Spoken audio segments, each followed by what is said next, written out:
Hola, hola, muy buenos días. Gracias de verdad por acompañarnos ya en este tercer día de actividades de este encuentro empresarial Coparmex 2014. En este último día tendremos una agenda llena de interesantes experiencias con nuestros conferenciantes. Estamos seguros que serán de gran utilidad para identificar acciones que por supuesto nos ayuden a impulsar el desarrollo del país, impliquen una mayor exigencia de eficacia a los gobiernos y propicien también una mayor cohesión social. Bienvenidos sean todos ustedes y bueno, damos inicio con esta primera conferencia de este día y para ello solicitamos a nuestro siguiente expositor, Claudio X González, presidente de Mexicanos Primero, y a la moderadora Xochitl Lagarda, presidenta de la Comisión Nacional de Educación de Coparmex. Pasen por favor aquí al frente a tomar sus lugares para dar inicio con esta gran conferencia titulada Evaluación de los resultados de la reforma educativa. Claudio X González Guajardo, gracias, es cofundador y presidente de Mexicanos Primero AC. Es una organización dedicada a incrementar la calidad y la cantidad también de la educación en México a través de investigación, también de divulgación de propuestas de cambio estructural y activación ciudadana. Es también cofundador y miembro del Comité Técnico de Bécalos, el programa ciudadano más importante de becas en México, con más de 190,000 beneficiarios, y también es cofundador y presidente honorario de la Unión de Empresarios para la Tecnología en la Educación AC Únete. Para ello, para comenzar, le cedo la palabra, por favor, a la moderadora Xochitl Lagarda, le recuerdo presidenta de la Comisión Nacional de Educación de Coparmex. Gracias, buenos días. Buenos días a todos, a la familia Coparmex aquí presentes. Quiero saludar, primero Claudio, es un gusto como siempre compartir contigo. Quiero saludar especialmente a nuestro presidente Juan Pablo Castañón, a Marta, su esposa, una educadora de profesión y de corazón también. A los miembros del comité de contenido, que sé que han trabajado muchísimo y se han esforzado para hacer realidad el encuentro el día de hoy, mi reconocimiento y agradecimiento por este gran encuentro. A los presidentes de nuestros centros empresariales y muy especialmente a los presidentes que están operando actualmente el modelo mexicano de formación dual. El día de ayer fue una gran experiencia el poder escuchar desde la óptica social, política, económica, del Estado de Derecho, cómo fue abordado el tema de nuestro encuentro empresarial. La confianza, condición necesaria para la prosperidad. Hoy nos toca el tema educación y estaremos escuchando la conferencia, la evaluación de los resultados de la reforma educativa. En Coparmex, históricamente por 85 años, hemos trabajado por impulsar una educación de calidad para todos. Hemos evitado ser pasivos, dependientes y retraídos. Hemos y seguido siendo demandantes. Y por lo mismo coincidimos que una educación de calidad para nuestros niños y jóvenes es aquella que da respuesta a las necesidades de su dimensión corporal, biológica, intelectual, afectiva, así también como a su dimensión social. Sabemos que uno de los principales factores igualitarios que tenemos como sociedad es la educación. En diciembre del 2012, el presidente Enrique Peña Nieto promovió la reforma al artículo 3 constitucional y puso a la educación al centro de su agenda, reconociendo en ella a la fuerza transformadora del país. En Coparmex celebramos el contenido vertido en esas iniciativas y estuvimos en general a favor de las propuestas, ya que encontramos que en ellas se fortalecía el sistema educativo nacional al considerar como parte central para mejorar la calidad de la educación a la evaluación, no solamente de los alumnos, sino también de los docentes y del sistema educativo en su conjunto. Realizamos 13 foros de consulta en diferentes estados de la República, organizados por nuestros centros empresariales y uno a nivel nacional. Convocamos a distintos actores, gobierno, sociedad civil, sindicatos, padres y académicos. En el Foro de Puebla nos estuviste acompañando, Claudio, y Mexicanos Primero. Fue muy importante la participación y colaboración de ustedes. El reconocimiento que la reforma educativa del 2013 nos dio a los padres de familia, a los empresarios y a la sociedad organizada había sido una de las principales luchas de Coparmex por muchísimos años.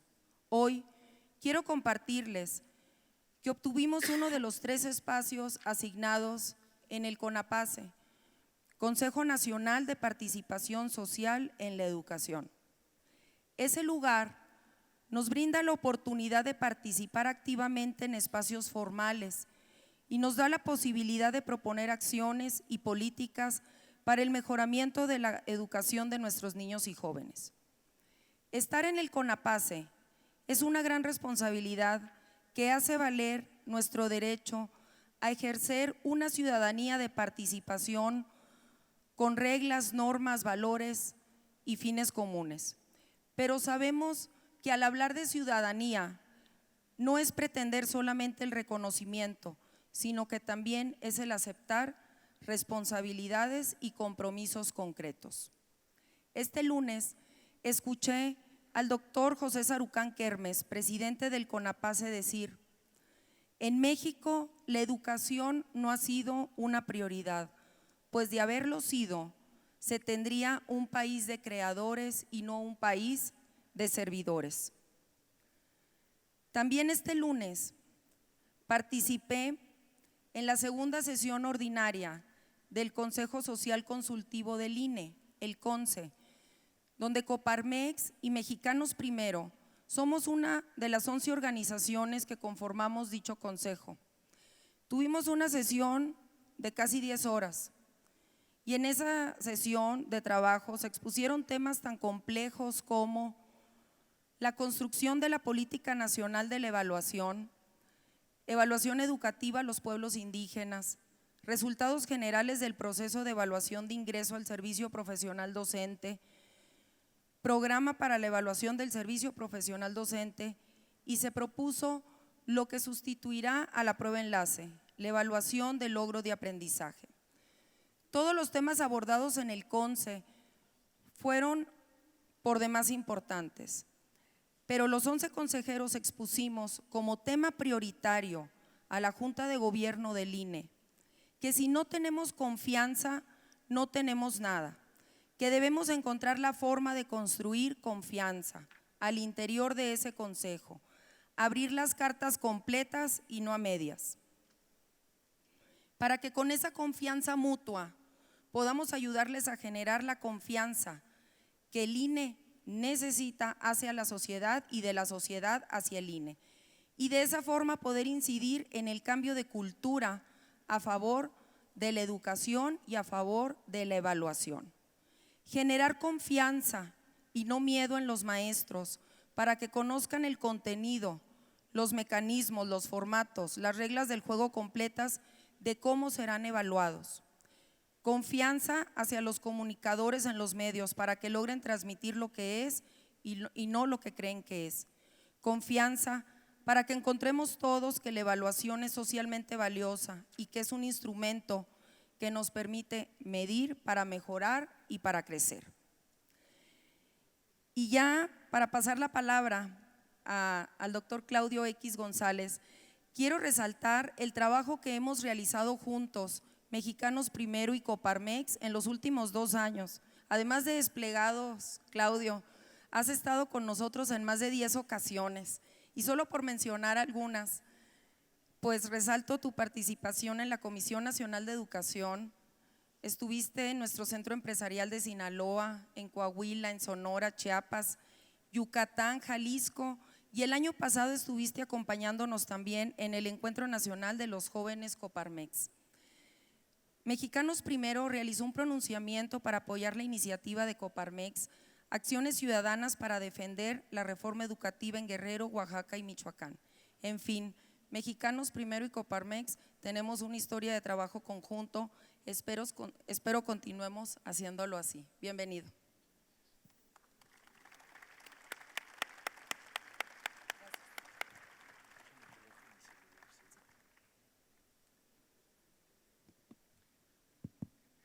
¿Qué tal? Muy buenos días tengan todos ustedes. La verdad me da muchísimo gusto estar aquí para felicitarlos por su 85 aniversario.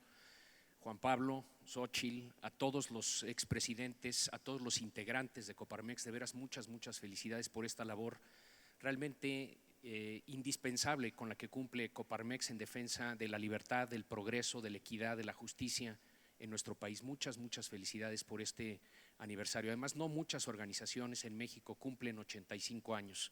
Es indispensable que cumplan 100 y luego 150 y 200 y así muchas otras organizaciones nos están dando ejemplo. Como comenta Xóchitl, hemos estado hermanados en este tema de buscar la reforma educativa. Para mí no hay una reunión más importante en el sector privado para platicar de educación que esta ocasión que me permiten. ¿Por qué? Porque nadie como Coparmex se ha preocupado y ocupado de los temas educativos. Eso yo lo digo porque llevo años en lo educativo y es la organización empresarial que con mucho más se involucra, no nada más a nivel nacional. Como decía Xóchitl, me ha tocado verificarlo en muchos estados y ahí está la pasión y el deseo de ese cambio fundamental para nuestro país. Vengo en ese sentido, como acepto la propuesta de Xóchitl de que cerremos filas y de que refrendemos la alianza que ya tenemos en marcha, porque hoy la educación y México nos necesitan más que nunca, más que antes de la reforma al tercero constitucional, porque ahora se abre una oportunidad histórica que no podemos derrochar, no la podemos derrochar. El título de la conferencia es Reforma educativa, oportunidad histórica o simulación. Y voy a adelantar la respuesta que yo tengo a esto. ¿Es una oportunidad histórica o va a ser una simulación? Depende de nosotros, depende esencialmente de nosotros, del gobierno y de la ciudadanía, pero sobre todo de la ciudadanía organizada que quiere esta reforma. En los próximos minutos yo quiero compartir con ustedes, y me voy a ir muy aprisa, cómo estamos en materia educativa, la línea base de la que partimos ahora que tenemos una reforma constitucional a la que ya se refería Xóchitl, y luego cómo va esa reforma educativa, cómo valoramos nosotros desde Mexicanos Primero el avance o no avance en esta materia, y es el llamado que tenemos todos a hacer realidad esa reforma educativa. Entonces, empiezo por cómo estamos en materia educativa. Algunos de ustedes, cuando he viajado al interior o en el Consejo Educativo de Coparmex, me han escuchado ya hablar de estas cifras, pero algunos no, y es importante refrendarlo, porque es como decía, el punto de partida. Esto es lo que queremos cambiar, esto es lo que necesitamos cambiar si queremos un país más justo, más próspero, más equitativo. Les quiero platicar primero de cantidad educativa y luego de calidad educativa. En cuanto a calidad educativa, hablamos de generaciones heridas, y ustedes podrán ver en esta lámina que si las generaciones de niños mexicanos fueran de 100, estarían terminando la secundaria y entrando en tiempo y forma al bachillerato menos de la mitad de cada generación. Eso quiere decir que a los 15 años o ya se atrasaron cientos de miles de alumnos o ya se salieron del sistema educativo. Y esa es una cifra absolutamente trágica. Y como pueden ver, 3 años después, solo 21 nos van a iniciar la licenciatura. Habremos perdido otra nueva mitad y solo una quinta parte de cada generación hace la carrera o inicia la carrera. Eso nos lastima. Obviamente no son 100 los niños en cada generación, son 2 millones. Entonces el reto es enorme. Tenemos 1 millón de jóvenes de 15 años o atrasados en la escuela o fuera del sistema escolarizado. Esto nos da un promedio de escolaridad de 8.6 años. Se los traduzco, segundo de secundaria. Entonces, México, si fuera una persona, habría estudiado hasta el segundo de secundaria. No salió de la educación básica, no salió de la educación básica, no llegó a la prepa, mucho menos a la carrera. Y como pueden ver, nuestros socios comerciales, Estados Unidos y Canadá, tienen alrededor de 5 años más de escolaridad por persona que los mexicanos. Entonces, como decía Xóchitl, relatando lo que decía el doctor Sarucán, ¿cómo le vamos a hacer para competir con generaciones que tienen 5 años de escolaridad más que nosotros? Y dice el doctor Sarucán que a él le duele que ellos sean creativos y nosotros somos servidores. Bueno, si no cambiamos estas cifras, eso se va a propagar. No nada más es un tema de años, es también un tema de días y de horas. Veamos, el ciclo escolar nacional se ve bien, como los políticos arreglan las cosas en México es a nivel enunciativo, y entonces se parece a los ciclos de otros lugares, pero nuestra primaria solo va a la escuela 4.5 horas y tenemos ese sí, el primer lugar en la Organización para la Cooperación y Desarrollo Económico en ausentismo magisterial, cosa que se agudiza, por supuesto, en Chiapas, en Oaxaca, en Guerrero, en Michoacán, en donde más se necesita a los maestros, más nos fallan. Y entonces ya en horas efectivas nuestros niños están yendo más o menos la mitad de las horas que los niños de Corea y Finlandia a la escuela cada año. La situación, desafortunadamente, y gracias a un estudio reciente del Banco Mundial, es tantito peor. ¿Por qué? Estos cuates se volcaron a ir a las escuelas mexicanas a ver cómo se estaba operando, cómo se estaba enseñando, qué tanto se aprovecha el tiempo. Lo que nos dicen es que solo 2 de esas 4.5 horas realmente se utilizan en la enseñanza y el aprendizaje. Lo demás se desperdicia en gestión de clase, pase de lista, corrección de tarea, borrar el pizarrón, etcétera, etcétera. 2 horas diarias contra otras naciones, 5, 6, 7 horas. Estamos poniendo en una seria desventaja a nuestros niños desde la primaria. Esta siguiente laminilla les puede dar una noción de cómo está el uso de los tiempos. Y vuelvo, es un estudio del Banco Mundial recién salido del horno. Fíjense cómo el recomendado en enseñanza es de arriba del 80% y aquí estamos en alrededor del 50%. Por eso 2 horas de enseñanza-aprendizaje cada año en lugar de las 4.5 horas. Como pueden ver, no nada más estamos atrás de Singapur y de Hong Kong, estamos en este sentido atrás de Colombia, de Brasil, de Honduras, de Perú y de Jamaica. Un desperdicio tremendo, una simulación casi total.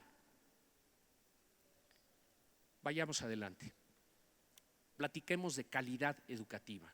Estos son los resultados de la prueba PISA del año 2012 y muestra varias cosas. Primero muestra a China, a la provincia china de Shanghái, no todo China, pero esa provincia en el primer lugar mundial en matemáticas, ciencias y comprensión lectora. Si eso no nos da una nota de urgencia, entonces no sé qué nos va a dar una nota de urgencia. El mundo se está moviendo y ellos copiaron las fórmulas de sus vecinos de Singapur, de Hong Kong, de Taiwán, de Corea, de Japón, los reyes de la educación a nivel mundial. Luego algunos europeos como Holanda, Finlandia, Suiza. El único sistema educativo bueno en América, que es el de Canadá, porque van a poder encontrar Estados Unidos en el lugar 36. En parte está muy atrasado Estados Unidos porque no han resuelto el tema de la educación de sus minorías. Voy a señalar a Polonia en el lugar 14 porque Polonia estuvo aplastada primero por los nazis y luego por los soviéticos, pero ya está mejor que Alemania y que Rusia en educación. Y eso quiere decir que las cosas se pueden mover, que cuando uno se empeña y tiene voluntad, las cosas cambian.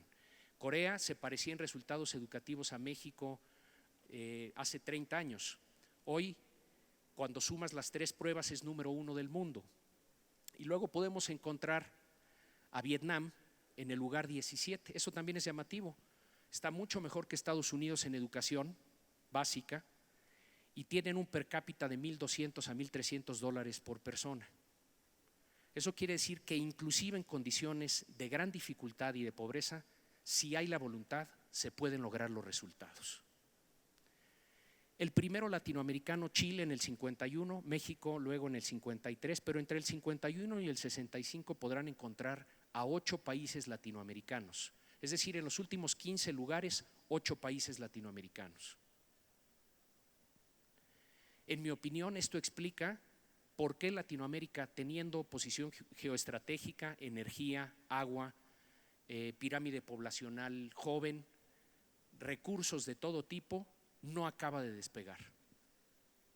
porque no ha invertido en su capital humano, porque no tiene gente preparada. Vayamos al resultado de México en la prueba PISA. Mide ciencias, matemáticas y comprensión lectora. Los mide del nivel 0 al nivel 6. 0 siendo el más bajo, 6 el más alto. Los llevo al caso de matemáticas. 54.7% de nuestros jóvenes de 15 años, esta lámina por favor que no se les olvide, 54.7% de nuestros jóvenes de 15 años está en nivel 0 y 1. Eso quiere decir que fueron 9 años a la escuela y no aprendieron propiamente nada. Simulación, guarderías, no escuelas. Ojo, es doloroso, pero hay que verlo porque si no, no lo corregimos. De panzazo, con calificación de 6, otro 27.8% de la generación. En 7 de calificación, 13.1, y en 8, 9 y 10 tenemos a 4.3% de la generación. Como pueden ver, el caso es similar para ciencias y para lectura. Entonces, súmenle el nivel rojo, 0, 1, y el nivel 2, el de panzazo. Ninguno de los dos es satisfactorio para el siglo XXI. Y entonces tenemos a 82.5% de cada generación de jóvenes de 15 años no preparada para el siglo XXI. En ciencias es peor, 84%, y en lectura un poquito mejor, 3/4 partes, nada más 3/4 partes de la generación. Entonces, entre 3/4 partes y 4/5 partes de cada generación simplemente no están preparadas para el siglo XXI. Esto, en mi opinión, desnuda al sistema educativo como un sistema mentiroso, simulador y fallido.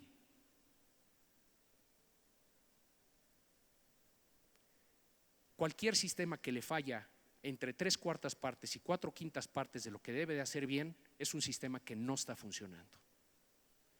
Y acuérdense que a los 15 años, que es cuando se presenta esta prueba, más o menos la mitad de la generación ya está atrasada o fuera del sistema educativo.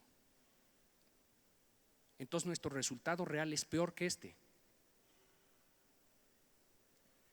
Sé que son duras estas cifras, pero vuelvo, o las vemos o no las corregimos. Vean la coloratura del mundo. Y ustedes díganme si la reforma energética o la reforma de telecomunicaciones o cualquier reforma política nos va a resolver estas cifras. Pues por supuesto que no. Y por eso yo sostengo que la reforma educativa no es un poquito más importante que la reforma energética. Es 1000 veces más importante. Porque la gasolina del siglo XXI es el capital humano. Y vean cómo estamos. Vayamos al tema de excelencia. 55% de los muchachitos de 15 años de Shanghái en excelencia, 30% de los coreanos, 0.6% de los mexicanos. Decía Sarucán, servidores en lugar de creadores. Fíjense, Corea, con su 30% de muchachos en excelencia, registra 12,000 patentes a nivel internacional el año pasado, con 48 millones de habitantes. Toda Latinoamérica, 550 millones de habitantes, 11 veces más que Corea, 1,200. Es decir, Corea, con una 11ª parte de la población que Latinoamérica, registra 10 veces más patentes. Perdón que se los diga, pero estamos dormidos. México está dormido. Está dormido. No es un factor creativo y constructivo en el siglo XXI. De esas 1,200, creo que como 300 le corresponden a México. Contra 12,000 de Corea. Por Dios santo. La siguiente. La educación privada está mejor, pero no mucho mejor. 68% de los alumnos de la educación privada están en nivel 0, 1 o 2. 68%. Y habría que preguntarse si ese mejor resultado de la escuela privada responde a que la escuela privada es mejor que la pública o a que esos muchachos recibieron todos los beneficios que han recibido nuestros hijos. Es decir, ¿responde a condición socioeconómica o responde a valor agregado de la escuela? Yo me temo que si retiráramos el factor socioeconómico, la escuela privada y la escuela pública se parecerían mucho. Y eso te habla también de una élite indolente, ignorante, que no se está moviendo tampoco a la velocidad del mundo. Esta siguiente lámina lo deja muy claro. Estos son los resultados de PISA por nivel socioeconómico. Esto quiere decir que el 1 romano, el café, es el 10% más pobre de México y el verde fuerte es el 10% más rico de México. Como pueden ver en esta lámina,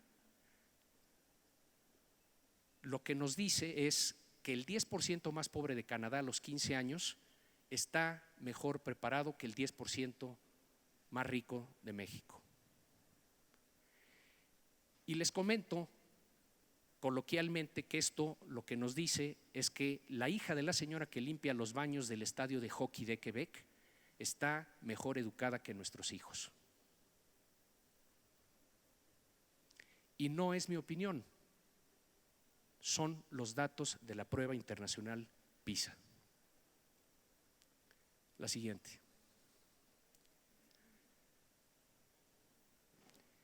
Uno de los factores fundamentales que tenemos que corregir si vamos a cambiar esta situación es cómo estamos gastando el dinero de los mexicanos en materia educativa. En nada gastamos más en México que en educación, más de 800,000 millones de pesos, 20% del presupuesto total, y sin embargo tenemos los resultados educativos que yo les acabo de relatar. Entonces, de cuerpo entero, y está probado en este estudio de Mexicanos Primero llamado Malgasto, estamos gastando de manera ineficaz, inequitativa, el gasto es capturado, es ineficiente, es opaco y es corrupto. Mantiene a los adultos, pero no educa a los niños. Se los pruebo. El reciente censo en el cual Coparmex y Mexicanos Primero participamos activamente, primero para que se comprometiera el entonces candidato Peña y el resto de los candidatos a hacerlo, y luego nos cumplió el presidente y el INEGI lo hizo, nos dice que las escuelas de México carecen de lo más elemental. 11% de las escuelas no tiene sanitarios, en primarias indígenas es el 48%, 31% de las escuelas no tiene agua corriente, en Chiapas el 60%, 46% sin drenaje, en Oaxaca 82%. Me podría seguir, pero le falta lo elemental a las escuelas de nuestro país. Y sin embargo, ese mismo censo nos habla de 298,174 pagos irregulares o ilegales a personal que gana de la educación pero no trabaja en la educación. Allí incluimos 39,000 aviadores, 30,695 comisionados, 113,000 personas que trabajan en otro centro de trabajo, es decir, ganan en una escuela, pero están trabajando pues quizá en otra escuela, y si están ganando en esa otra escuela, entonces ya también tenemos un problema de ilegalidad, o están trabajando en la administración, o le están haciendo el jardín al gobernador de algún estado. Y 114,998 jubilados, pensionados, que siguen en la lista de maestros en activo. Eso nos dice el censo. Por cierto, tienen una hojita cada uno de ustedes en su mesa que lo detalla desde Aguascalientes hasta Zacatecas para que puedan ir a reclamarlo a sus estados. Que les explique el gobernador el desvío masivo de recursos que detalla la hoja que ustedes tienen enfrente. Si a esos 298,000 pagos le ponemos 10,000 pesos a cada uno, que es muy bajo, es un cálculo muy bajo, no le estamos metiendo prestaciones, no le estamos metiendo bonos, no le estamos metiendo aguinaldo. El aguinaldo de los maestros, por la irresponsabilidad de los gobernadores, se arrima a los 100 días al año. No se lo estamos incluyendo. Multiplíquenlo por 12 meses, estamos por lo menos desviando 35,000 millones de pesos cada año. Mucho podríamos hacer con ese dinero. Esta siguiente lámina es la velocidad, a ver si lo podemos echar a andar. No se ve muy bien, está ahí en el Club de Industriales, a la que se mueve el abusómetro, el dinero de los mexicanos que se desvía o roba en materia educativa. Si no corregimos esto, no vamos a corregir la educación. Porque además estamos financiando a la oposición a la reforma, a las cúpulas sindicales. Lástima que no se ve la velocidad real a la que se mueve.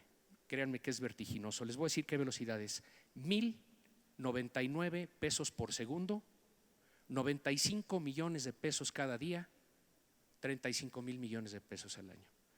¿Saben qué ha dicho la autoridad desde el 17 de agosto que pusimos el abusómetro? Nada, nada. Porque confían en que va a ganar el dejadómetro de los mexicanos. Confían que va a ganar. No dejemos que gane el dejadómetro de los mexicanos. Bueno, hasta ahí la situación de diagnóstico. ¿Qué busca la reforma educativa? ¿Qué busca la reforma educativa? Busca esencialmente 4 cosas: recuperar la rectoría para el Estado democrático mexicano. Se perdió ante las cúpulas sindicales. No era el Estado mexicano rector de la educación, era un ente privado, los sindicatos. Ellos eran rectores de la educación en el país. Ellos sí privatizaron la educación pública. Y la educación pública no es del gobierno, es de todos nosotros. Por eso se tiene que recuperar la rectoría para todos nosotros, no para el gobierno. Y eso es algo que el gobierno no quiere entender. Segundo, profesionalización docente. Si no tenemos buenos maestros, directores y supervisores, no llegaremos a la calidad educativa. Transparentar y eficientar el gasto y mucho mayor participación social en esta lógica de que la escuela pública es de todos nosotros. Esos son los 4 objetivos fundamentales de la reforma. Veamos qué avances tenemos y en qué no estamos avanzando. Yo hablaría de 10 avances muy importantes y luego algunos elementos que están con problemática. Dentro de estos 10 avances muy importantes yo contaría que hay mayor atención y priorización en lo educativo. Y por cierto, voy a poner en rojo en lo que necesito que todos nos aliemos para seguir trabajando. Ya hemos avanzado, pero nos tenemos que seguir aliando para priorizar esto. Entonces, mayor atención y priorización de lo educativo, eso se ha logrado. Está más en la agenda nacional, estuvo más en la agenda de las campañas, y las reformas recientes nos hablan evidentemente de que los políticos finalmente le están dando la importancia que merece al tema toral del siglo XXI en México, que es el tema educativo. Pero ahí tenemos que seguir hablando, diagnosticando, informando, debatiendo, exigiendo y proponiendo en materia educativa sin cansarnos, porque este pleito solo, o este tema, o esta reforma solo se puede ganar en la luz. Cuando nos vamos al oscurito, ellos están financiados, son muchos y golpean muy fuerte. Si estamos en la luz pública, en los diarios, en las organizaciones cívicas, entonces se iguala la pelea. Entonces no podemos dejar que el tema educativo pase nunca a segundo plano, a la oscuridad. Segundo avance muy importante, la gran y profunda reforma a la legislación educativa. Ya lo decía Xóchitl y yo estoy de acuerdo, hay que reconocerle al presidente y a su gobierno que se aventaron la reforma normativa más importante en la historia de este país en materia educativa. Cambia los incentivos profundamente si la implementamos.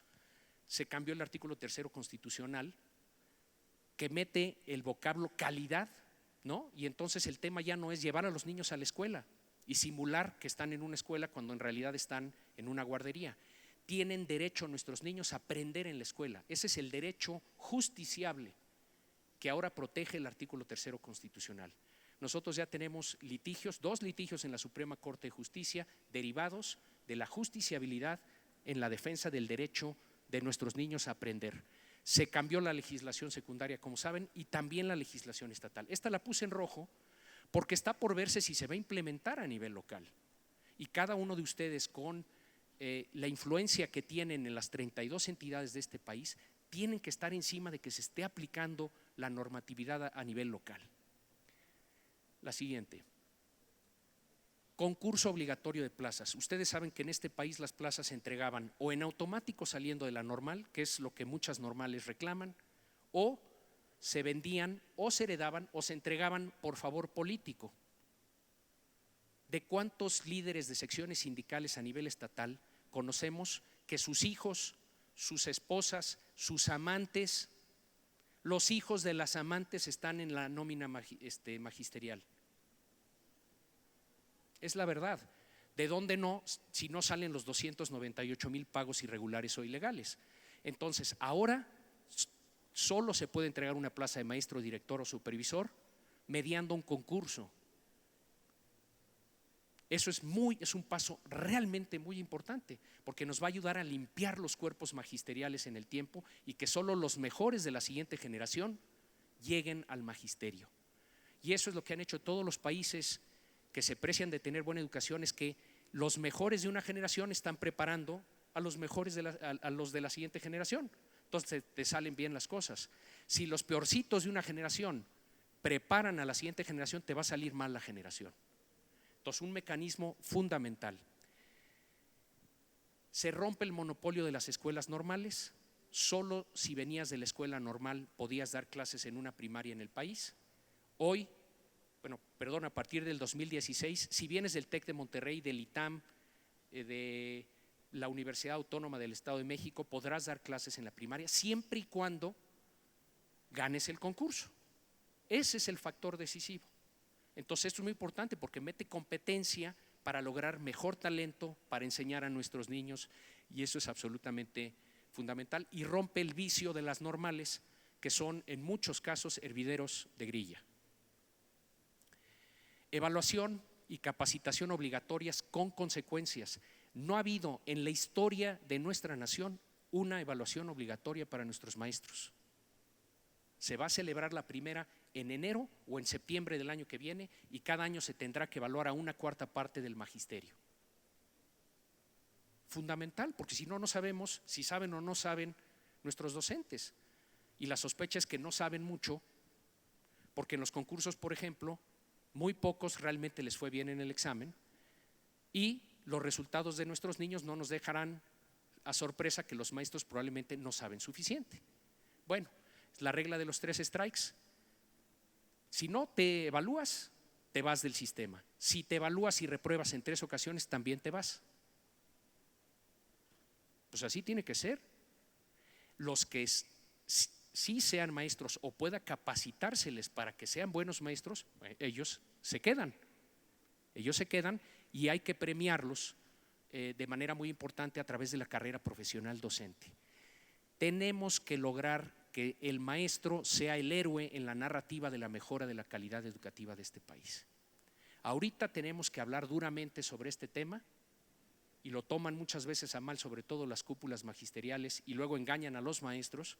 ¿Por qué? Porque hay muchos que no son realmente maestros frente al aula. Tenemos que tener pura gente de primera en el aula. Entre otras cosas, ustedes, por ejemplo, enfatizan mucho no nada más el aprendizaje en matemáticas, ciencias y comprensión lectora. Es fundamental el otro currículum, ¿no? El de la honestidad, el de la responsabilidad, el de la perseverancia, el del trabajo en equipo. Esos valores no los puede enseñar alguien que compró una plaza o heredó una plaza o la recibió en automático.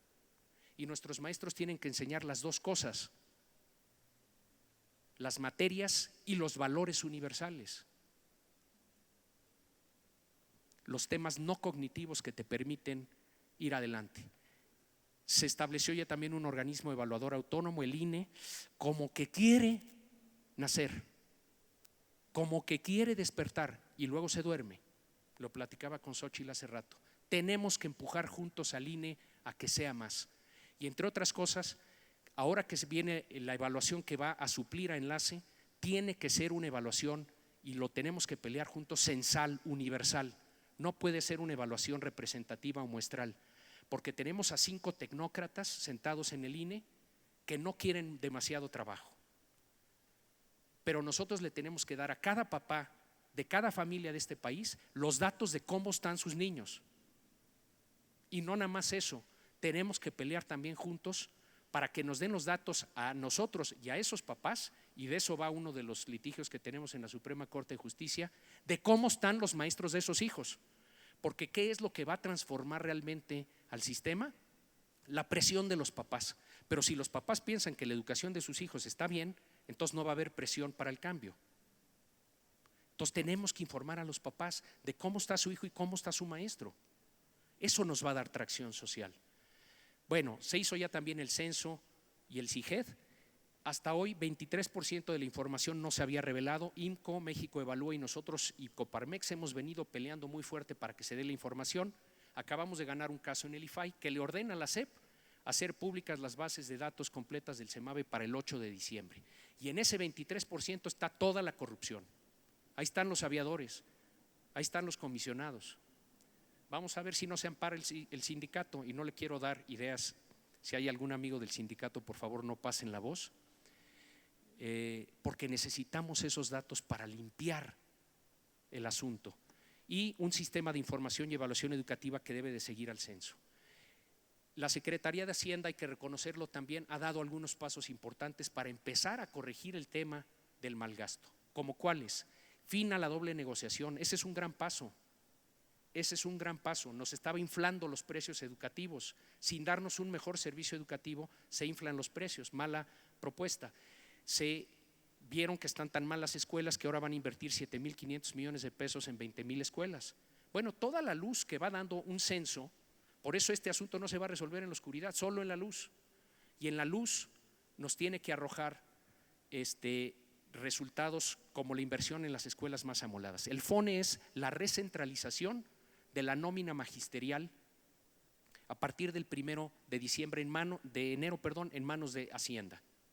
Y ya prometieron un portal de transparencia de dicha nómina magisterial. Ahorita platico dónde veo el problema. Y luego el décimo avance muy importante que yo veo es las jornadas de transparencia anual en cada escuela, pública o privada. Tiene que responderle el director a la comunidad escolar por el uso de los recursos, por los resultados educativos, por los resultados de enlace, por los resultados de los maestros en sus evaluaciones, porque la experiencia internacional demuestra que solo donde se involucra profundamente los padres de familia tenemos calidad educativa. Y tenemos que despertar a los padres de familia a participar en su comunidad educativa. Y es de ellos. La escuela pública de Finlandia no es del gobierno, ni se mete el gobierno. Paga, es lo único que hace. ¿Quién domina sobre esa escuela? Los padres de familia finlandeses. Ese es el entendimiento de lo público que debe de privar en México. Lo público como de todos, no del gobierno.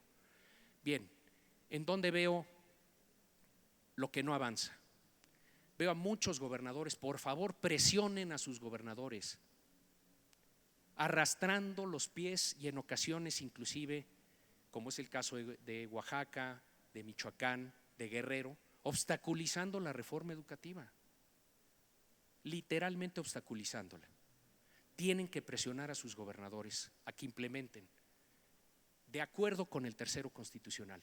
Y por supuesto que veo al Sindicato Nacional de Trabajadores de la Educación nadando de muertito y esperando que vengan los tiempos políticos para tener más palanca y más fichas. A ellos no les importa que los niños aprendan, lo digo con conocimiento. A ellos les importa mantener sus privilegios y sus prebendas. Por supuesto, de pronóstico reservado, peor tantito, la Coordinadora Nacional de Trabajadores de la Educación. Se arrima a ser delincuencia organizada en algunos lugares. Oaxaca y Guerrero, dos de ellos. Su motivo de ser actual es tirar la reforma al tercero constitucional. Para eso viven. ¿Quiénes la sufren? Los niños, los maestros, los padres, sus estados. Donde más se necesita es donde más tienen influencia estos bribones.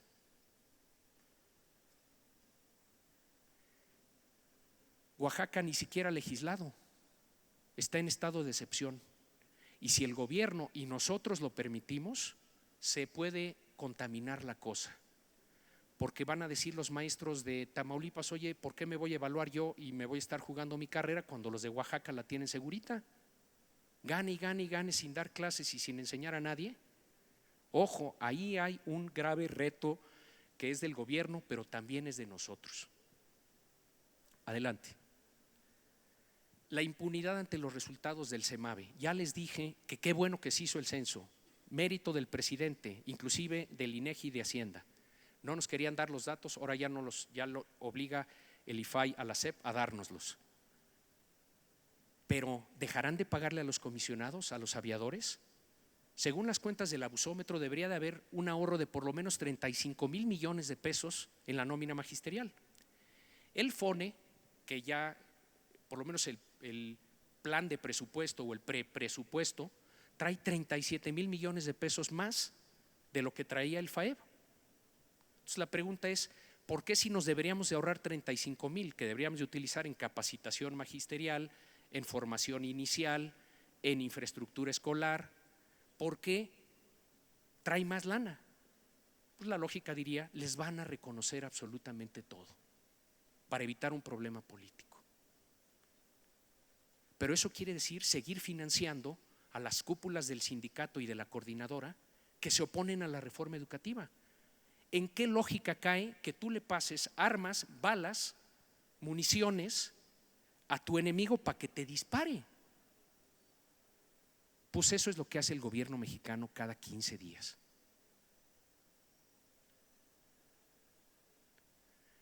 Luego están los temas de Ayotzinapa, del Poli y las elecciones del 2015, que reducen el margen del gobierno para ir adelante con la reforma educativa. Y esto a mí me parece delicado y me parece que la reforma educativa, que no solo es obligatoria, ahora se vuelve también indispensable, más importante que nunca, pues la educación de calidad es el mejor antídoto para la barbarie, la corrupción, la violencia y la impunidad que estamos viviendo en este país. Ayotzinapa enluta, indigna y reclama justicia, sí, pero no puede paralizar a México. Tiene que cambiar a México.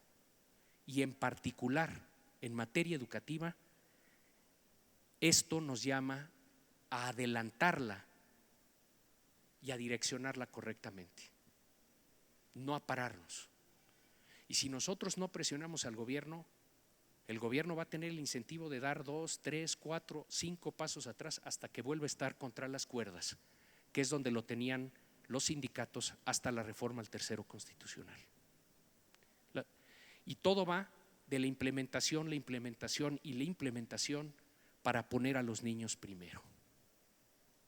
De repente el gobierno se voltea con nosotros, ¿por qué son tan duros? ¿Por qué nos critican tanto? ¿Por qué dicen con tanta vehemencia esto y el otro si ya les dimos lo que querían? Te equivocas.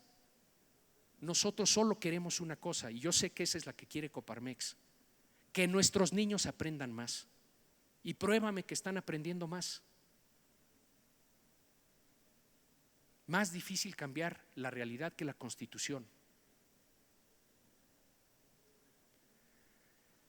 En resumen, la educación se mueve,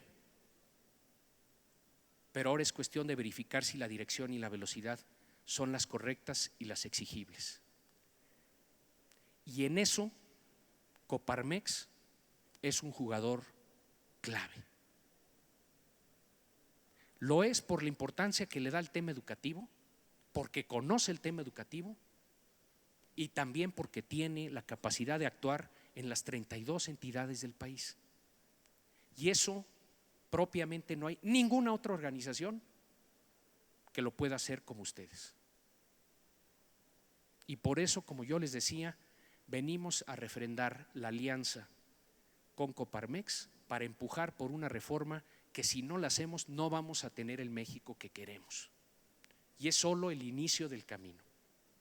Y por lo tanto, con urgencia perseverante, nos tenemos que asegurar de que esta oportunidad histórica se haga realidad.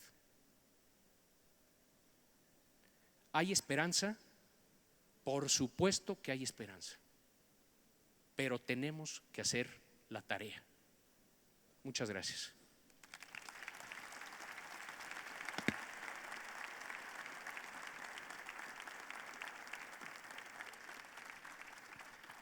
Muchas gracias y felicidades, Claudio. Pues no hallo cuál pregunta, son muchísimas, pero hay una que encierra varias y es la que nos hace don Alberto Núñez. Pregunta: ¿quién es responsable del desastre? ¿El gobierno, los maestros, los padres de familia o todos nosotros? Gracias, y así me da la oportunidad también de saludar a un muy querido amigo a quien valoro por su valentía y por su entrega a este país. Por supuesto que es responsabilidad de todos nosotros, de todos, no es nada más del gobierno. Tendemos en demasiadas ocasiones en México, cuando vemos un problema, a señalar al presidente, a señalar al secretario, a señalar al subsecretario, a señalar al gobernador, y está bien, porque les tenemos que exigir. En mi opinión, sin exigencia ciudadana no hay buen gobierno, pero no son los únicos responsables, somos corresponsables. Ya hablamos del abusómetro, la exigencia, pero hablamos también del dejadómetro. ¿Cómo nos dejamos los mexicanos que sucedan las cosas? En mi opinión, los políticos son profesionales en medir márgenes. ¿Qué margen tengo? Tengo mucho margen, abuso mucho y hago poco. Tengo poco margen, hago más y abuso menos. Y los mexicanos no ajustamos a los políticos. Creo que Coparmex es de los jugadores que lo hace, y por supuesto don Alberto Núñez es de los que individual y personalmente lo hace. Pero no hay suficientes mexicanos que estén. Sí, claro que sí, para don Alberto.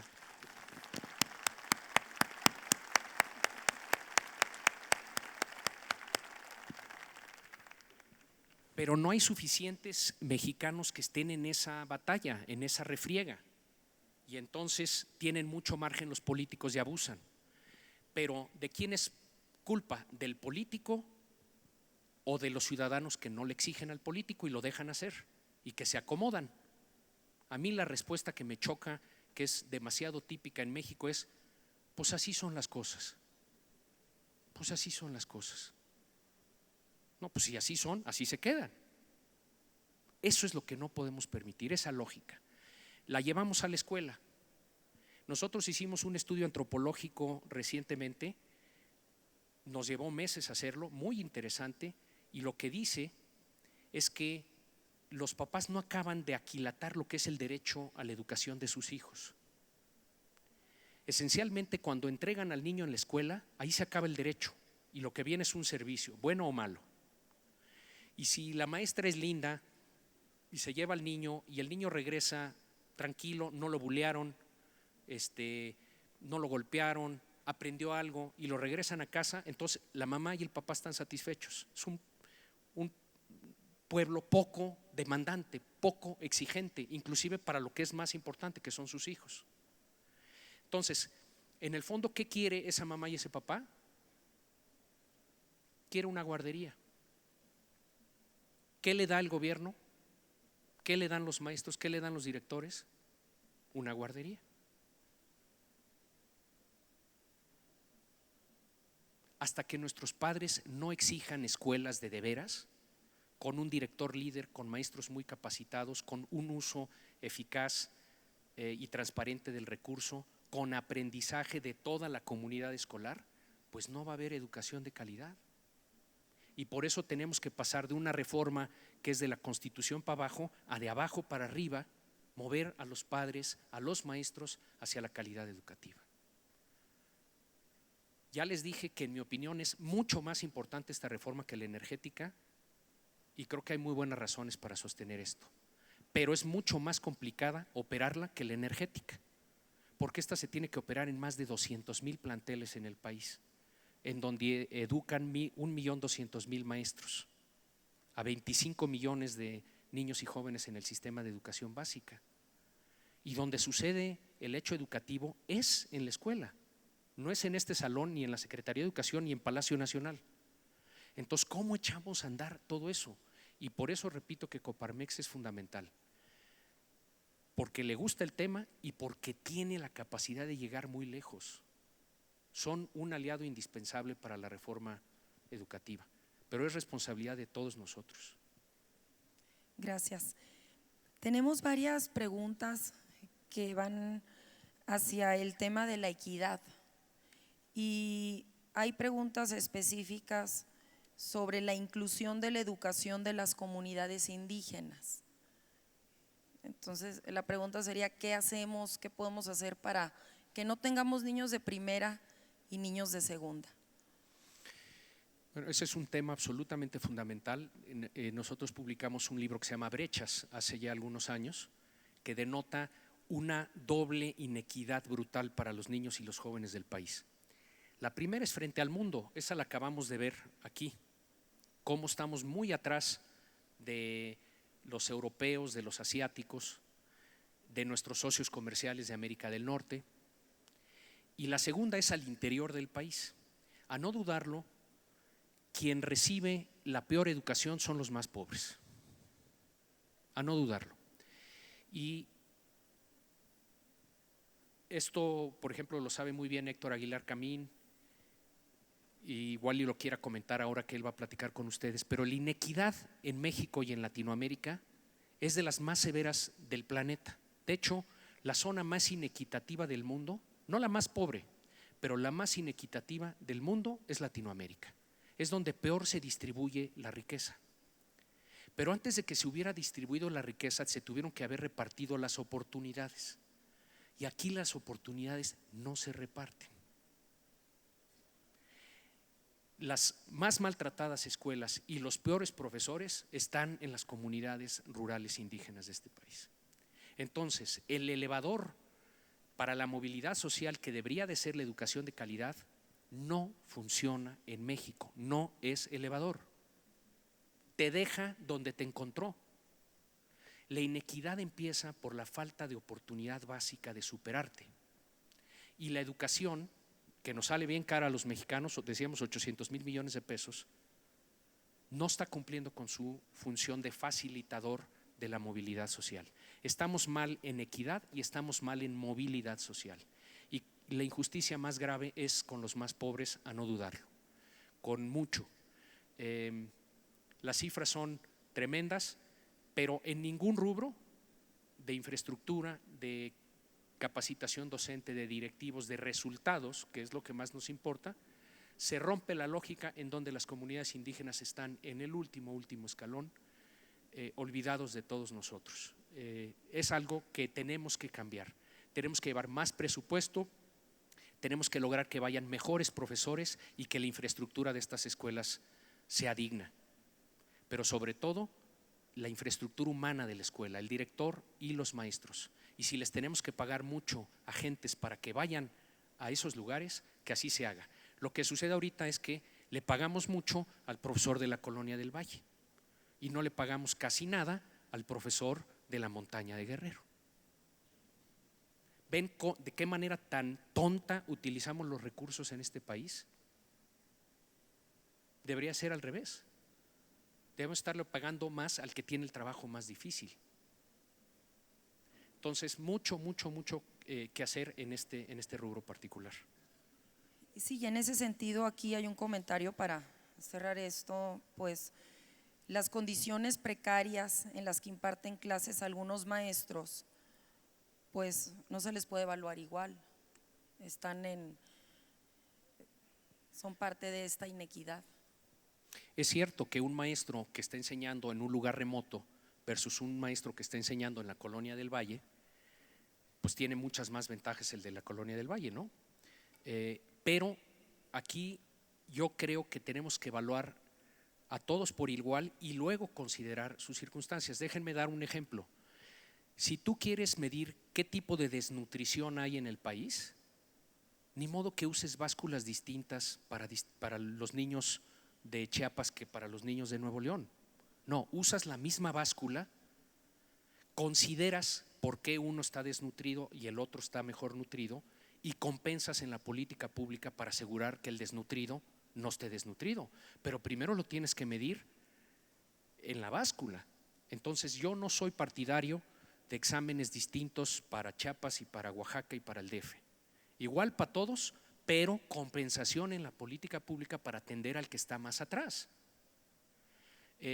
Están atemorizados los maestros de todo el país porque nunca se les ha evaluado. algunos no deberían de temer porque saben y van a salir bien y los tenemos que volver los héroes de la narrativa de la calidad educativa en el país. De veras, tenemos que volver al maestro, tenemos que entrar a la era de excelencia, del maestro de excelencia en México si vamos a tener calidad educativa. Pero a los que están más atrás o los que no saben están más atemorizados porque creen que van a reprobar. No podemos tener maestros reprobados frente a grupo, porque entonces estamos condenando a la reprobación a nuestros niños. No va a ser fácil. La resistencia está asegurada. Lo que no está asegurado es si nosotros vamos a tener la fibra, la voluntad, el coraje y la perseverancia para hacer que las cosas sucedan. Porque la resistencia, esa, les repito, está organizada y nos está esperando. Nos está esperando. No podía ser de otra manera. Son actores racionales económicos. Van a defender sus prebendas que lastiman a los niños. Nosotros tenemos que ver por los niños. Tenemos varias preguntas aquí con el tema de transparencia, de presupuesto. ¿Qué va a pasar a partir del 1 de enero cuando el gobierno federal empiece a pagar la nómina? Para el presupuesto de egresos de la Federación del 2015, el 97% es gasto corriente. ¿Qué esfuerzo se está haciendo para aumentar el gasto de inversión? ¿Y qué hacemos? ¿Qué hacemos para que a las autoridades les caiga el 20? Bueno, pues hay que, y ustedes tienen ese tipo de interlocuciones, hay que hablar con el secretario de Educación y hay que hablar con el secretario de Hacienda para que todos estos pagos ilegales e indebidos se dejen de hacer. Y son cuantiosísimos. Si no nos rebatieron la figura de 35,000 millones con el abusómetro es porque sabían que no tenían los elementos para rebatirla, que probablemente la cifra es mayor. Entonces, ellos van a argumentar que todo lo que eran prestaciones laborales las tienen que reconocer, y en eso tienen razón, porque sería ilegal que, aunque sea injusto que les des 120 días de aguinaldo, que les reduzcas el aguinaldo, porque pues eso ya lo tienen como prestación laboral y no se las puedes reducir, te lo ganan en un litigio. Pero es distinto de la situación de los pagos ilegales e irregulares. Esos tienen que parar. El promedio en la OCDE de gasto corriente anda y de nómina anda en alrededor del 75%. En México anda arriba del 90%. Esos 18 a 20 puntos de diferencia son los que tendríamos que utilizar para capacitar a los maestros, para construir escuelas normales que sean de veras, para la infraestructura escolar, para la tecnología, para conectar las escuelas. Y habría dinero, con ese dinero que nos dieran, habría dinero para invertir en valores agregados. Ahorita todo, más del 90% se va a gasto corriente, entonces tenemos que exigir que ese gasto baje, que controlen el gasto, que crezca el gasto educativo y que el diferencial entre gasto corriente y gasto total en educación se vaya ensanchando y que la diferencia se aplique con gran eficacia y transparencia a favor de los temas que nos van a dar mejor educación y no nada más salarios para adultos cada quincena. Pues tenemos muchísimas preguntas, pero también muchas felicitaciones. Hay muchísimo reconocimiento y mucho agradecimiento a la labor que está realizando Mexicanos Primero. Preguntan varias preguntas y varias inquietudes sobre cuál es el llamado a la acción, Claudio, en este tiempo histórico que nos está tocando vivir. Debemos de tomar la decisión de participar activamente, despertarnos como sociedad. ¿Cuáles serían ahorita, si tuviéramos que decir 2, 3 pasos concretos para llevarnos a las entidades, para que nuestros centros empresariales se activen? Ya dijiste estar en comunicación con los gobernadores. Hay una felicitación aquí de Sinaloa también porque se instaló el abusómetro por allá. Algunos dicen que si lo pueden instalar también en sus centros. ¿Serán estas las acciones que necesitamos? ¿Qué nos sugieres? Bueno, yo sí creo que tenemos un rol muy importante que jugar todos nosotros. El Es cierto, hay en Sinaloa un abusómetro y encantados de platicar con quien lo quiera activar a nivel estatal. Sería una manera muy padre presionar, tener 32 abusómetros, porque eso va arrinconando a la autoridad y la autoridad, digamos, en esos cálculos que hacen entenderían y se empiezan a mover. Ellos ya traen la presión de los sindicatos, de las cúpulas sindicales y de los poderes fácticos, y más con temas tan lastimosos y delicados como los que hemos vivido recientemente en el país. La autoridad tiende a dar 2 pasos atrás y las fuerzas reaccionarias y conservadoras de este país se echan encima de ellos, y lo estamos viendo clarito. Las fuerzas reformadoras tienen que empujar para adelante. En temas como les decía, nunca permitamos que el tema educativo no sea el tema fundamental en cada una de las 32 entidades del país. Discutiendo, debatiendo, informando, exigiendo, proponiendo. El abusómetro es solo una de 1000 medidas que se pueden tomar para priorizar el tema educativo en una entidad, pero es fundamental. En relación a los concursos, tenemos que estar encima de los concursos, observando cada concurso, que no haya chanchullo, y luego que las plazas se les entreguen a los que están en orden de prelación como los mejores candidatos a ser maestros del país. Si nos hacen chanchullo ahí, nos rompen la lógica de la reforma. Hay que observar las evaluaciones futuras de los maestros. Va a haber mucha resistencia a que se hagan esas evaluaciones. Los ciudadanos tenemos que empujar que se hagan y observarlas. Común y comenzar a trabajar. Yo te hago entrego aquí de muchas preguntas y muchas felicitaciones también. Muchas gracias. Solicitamos a Xochitl Lagarda haga entrega de un reconocimiento a Claudio X González en muestra de la gratitud por habernos acompañado en esta mañana en este encuentro empresarial Coparmex 2014. Gracias por estar con nosotros en esta que es su casa.